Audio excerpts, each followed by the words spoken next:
নমস্কাৰ, মই বৰডুমচা লাইফৰ জাহ্নু সোণোৱালে ক'লো ককাইদেউ। হয় হয় আহ, জানো ভালে আছে আপোনাৰ? ভালে আছো।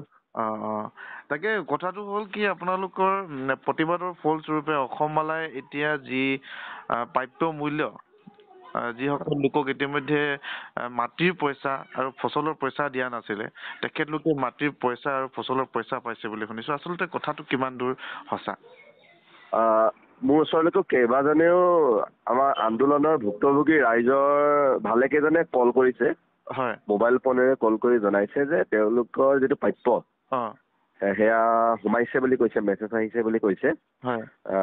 প্ৰথম লিষ্টখনত প্ৰায় 20জন মানৰ প্ৰায় ফোন আহিছে, 19-20 জন মানেই হ'ব তেওঁলোকৰ সোমাইছে বুলি। আৰু এতিয়ালৈকেতো সেইখিনি ৰিপৰ্ট আহিছে, কাৰণ গোটেই ভুক্তভোগী লিষ্টখনটো বহুত দীঘলীয়া, 700জন মানৰ। যিহেতু সোমাবলৈ আৰম্ভ কৰা বুলি পিনি ইংগিতটো পাইছো, এইটো এটা ভাল কথা হৈছে, আমি ভাল পাইছো।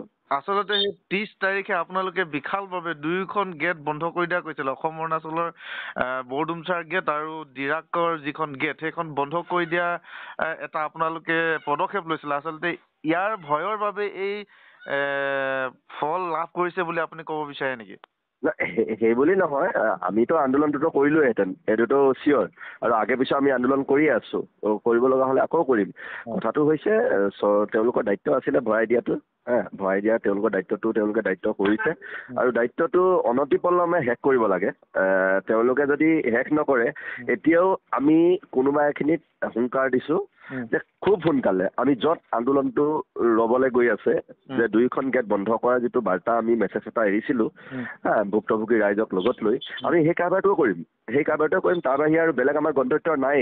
আমি সেইকাৰণে পুনৰবাৰ কৈছো যে ঠিক আছে, আপোনালোকে আমাৰ দাবী ৰাখি কিছু পৰিমাণে ভুক্তভোগী ৰাইজক এখন লিষ্টৰ অনুসৰি পইচাবিলাক এৰিবলৈ আৰম্ভ কৰিছে। ক্ষতিগ্ৰস্ত পৰিয়ালক ক্ষতিগ্ৰস্ত যিখিনি হৈছে, ক্ষতি হৈছে, এই পইচাবিলাক এৰিবলৈ আৰম্ভ কৰিছে। কথা বতৰাবিলাক ভাল হৈছে। আটাইখিনি যেতিয়ালৈকে আপোনালোকে নেৰিব, অন্তিমজনলৈকে যেতিয়ালৈকে পইচাটো নাহিব, তেতিয়ালৈকে কিন্তু কিবা কৰি যদি ৰৈ যায়, গোটেই ক্ষতিগ্ৰস্তসকলক ক্ষতিপূৰণ দিয়া, পইচা পাতি দিয়া কাৰবাৰটো যদি ৰৈ যায়, আমি কৈছো সাংঘাতিক ধৰণে আন্দোলন কৰিম। আৰু বাৰে বাৰে আমি কৈছো যে যিখিনি ৰাইজে আমাক কল কৰিছে, বাকী নোপোৱাখিনি যদি কিবা কৰি ৰৈ যায়, তেওঁলোকৰ কাৰণে কিন্তু পুৱা ৰাইজেও আন্দোলনত অংশগ্ৰহণ কৰিব লাগিব। তেওঁলোকৰ প্ৰতি আমাৰ ৰিকুৱেষ্ট আছে, যিসকলে পাইছে তেওঁলোকেও আমাৰ সৈতে যোগ দিব লাগিব। যিমানে কল কৰিছে, মই তেখেতসকলক সেইটোৱে কৈছো যে ভাল লাগিছে আপোনালোকে পাইছে।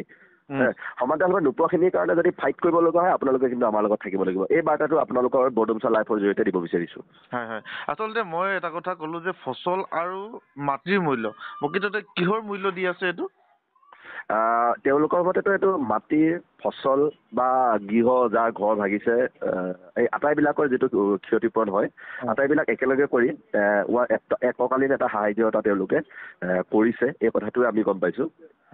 আৰু এটা বাৰ্তা আপোনাক দি আছো থাউকতে, যে ভালেখিনি ক্ষতিগ্ৰস্ত পৰিয়ালে তেওঁলোকৰ ক্ষতিৰ পৰিমাণটো যিমান হ'ব লাগে আনুমানিক, সেই অনুমানটো অন্যান্যৰ তুলনাত কম হোৱা বুলি পিনি আমাৰ ওচৰলৈকে আহি আছে, কমপ্লেইন আহি আছে। এতিয়া কথাটো হৈছে, আমি চাৰ্কুল অফিচক এই কথা বতৰাবিলাক ফোনেৰে কৈছো। আৰু যিসকলৰ কম আহি আছে বুলি কোৱা হৈছে, তেওঁলোকক চাৰ্কুল অফিচলৈকে যাব লাগে আমি কৈছো, গৈছে, আলোচনাবিলাক চলি আছে। কিবা কৰি যদি প্ৰাপ্য, ন্যায়োচিত যিটো প্ৰাপ্য, 3 বিঘা মাটিত যদি কোনোবা এজনে এটকা পাইছে, আৰু এজনে 80 পইচা পালে নহ'ব, আৰু এজনে 60 পইচা পালে নহ'ব। এটকা পাইছেতো প্ৰতিজনে এটকাই পাব লাগিব। এই কথা বতৰাবিলাক আছে। তো আমি আপোনাক কৈছো যে এই ধৰণৰ যিখিনি খেলি মেলি আছে, সেইখিনিও আপুনি ফুলফিল কৰি দিবৰ কাৰণে প্ৰশাসনক আমি অনুৰোধ জনাম। সমান্তৰালভাৱে BIPLলৈ আমাৰ অনুৰোধ থাকিব, ঠিকাদাৰী প্ৰতিষ্ঠানৰ ঠিকাদাৰী প্ৰতিষ্ঠানলৈও আমাৰ অনুৰোধ থাকিব। আপোনালোকে এতিয়া ৰাস্তা বনোৱা কাৰবাৰটোত একদম ফ্ৰীডমলি কৰিব পাৰে, স্বাধীনভাৱে কৰিব পাৰে। কাৰণ ইতিমধ্যে মাটিৰ যিহেতু ক্ষতিপূৰণটো দিছে, ইয়াত যদি আপোনালোকে বদমাচি কায়দাৰে কাৰবাৰবিলাক কৰে, আৰু পূৰ্বৰ যিবিলাক বদমাচি কাৰবাৰ আছে, এই কাৰবাৰবিলাকক লৈ আমি কোম্পানীৰ সৈতে বহিব বিচাৰোঁ। আমি তেওঁলোকক আঙুলিয়াই দিব বিচাৰোঁ যে এই স্থানত আপোনালোকৰ কাৰবাৰ একদম বদমাচি হৈছে, সেইখিনি পুনৰ নিৰ্মাণ কৰিব লাগিব। আৰু আহিব লগা যিখিনি নিৰ্মাণ কাৰ্য, সেইখিনি একদম মজাকে, একদম আকৰ্ষণীয় আৰু আদৰ্শগত কৰিব লাগিব। এই কথাটো আমি আপোনালোকৰ বৰডুমচা লাইভৰ জৰিয়তে কৈছোঁ। আৰু কিবা কৰি যদি বদমাচি কায়দাৰে ৰাস্তাটো কৰিব লগা হয় নহয়, আমি কিন্তু ঘূৰাই নিদিম। ঠিক আছে, ধন্যবাদ। আচলতে মই সামাজিক মাধ্যমত খুব ভাইৰেল হৈ আছোঁ, আপোনাক লগ পাবলৈও আপুনিও যথেষ্ট ব্যস্ত থাকে, সেইকাৰণে মই ফোন টেপিঙৰ জৰিয়তে প্ৰকৃত কথাটো মই জানিব বিচাৰিলোঁ। ঠিক আছে, ধন্যবাদ। লগ পাম সোনকালে।